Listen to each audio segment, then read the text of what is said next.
The first question is, how would you describe the state of U.S. Israel relations at the moment?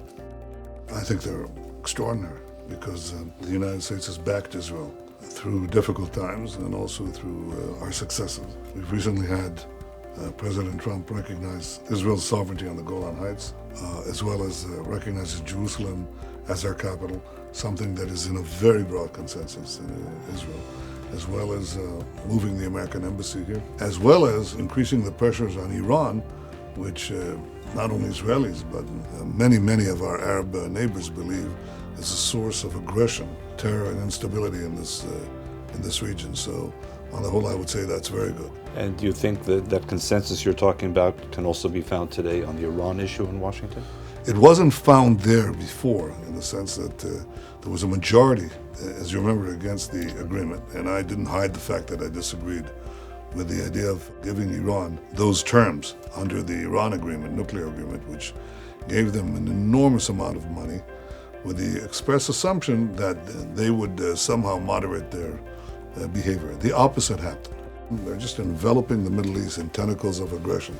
I had differences with President Obama, but at the same time I also didn't prevent the two of us from signing a memorandum of agreement that enabled Israel to get very generous American military assistance over the coming decade. And I'm very appreciative of that. So there are things that we agree on, there are things that we don't agree on. This is a very dangerous regime, and it should be pressed, pressured, sanctions, so it stops its unbelievable aggression in the region. And on this, by the way, Arabs and Israelis agree. And I would say, just as a general word of advice, when Arabs and Israelis agree, it's worth paying attention to. We must know something, and we do.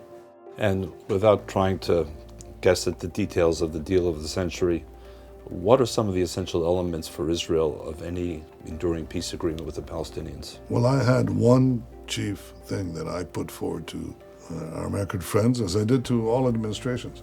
Israel has to be in charge of security in all the area west of the Jordan. All the area west of the Jordan is tiny. You know, it's about 40 miles at its widest point, maybe 50 miles. We cannot have anyone but Israel be in charge of security because we've seen what happens. Immediately, if we leave, militant Islamic terrorists come in, and they could be Daesh terrorists, and they could be Hamas terrorists. That's what happened in Gaza. We left, Hamas came in. We left Lebanon, Hezbollah came in, both supported by Iran. We can't have that happen in the center of the country, in Judea, Samaria. That will spell an end to Israel. Israel will have to have the overriding security responsibility, both for our sake, the security of Israel, but paradoxically also the security of the Palestinians. Because if we don't maintain that responsibility, the Palestinian Authority will be overthrown in 2 seconds by militant Islam. That is the main issue. And shifting gears for a moment, Mr. Prime Minister, on the issue of Israel-Diaspora relations, some in the diaspora are concerned that it's becoming less important as a priority issue for Israel. What do you say to the diaspora and to American Jewry in particular? Well, not for me. I mean, that I can tell you, guaranteed. Because I think that our whole purpose is to be a home for all the Jews who want to see Israel as their home. And that obviously doesn't mean that Israel is run exactly the way the United States is run. It's not. But it should be connected to the Jewish people around the world. It should be a place where they can come and live if they so choose. It should be a place that welcomes them in any case, because we have a great common history and a common destiny in many ways. The more we can keep this bond, the better it is both for Israel and diaspora Jews. And to the issue of rising anti-Semitism around the world, what's Israel's role in response? The founders of modern Zionism didn't think that anti-Semitism would necessarily disappear. Some of them did. They said it's not that the attacks would disappear once you have a Jewish state. It's that you'd have the means to defend yourself against these attacks once you have the Jewish state. We built a state, we built an army, a very strong army. We built a resilience in our capability. Even though we were outnumbered, outgunned, and so on, we were able to defeat our enemies and to build this thriving modern state. But it doesn't mean that you can stop the anti-Semitic attacks worldwide. It means you have to fight that too. You have to fight it in America. It's there. We can see it. Unfortunately, it's taken some tragic toll recently in the 2 attacks on the 2 synagogues in the United States. It's in Europe, it's in Western Europe, it's obviously in other parts in the Middle East and so on. I think the way to deal with anti-Semitism is to fight it. Will you eradicate it? No. But we haven't eradicated anti-Semitism in the Middle East, but we're here, thriving, growing. That's something that we have to do for Jews worldwide.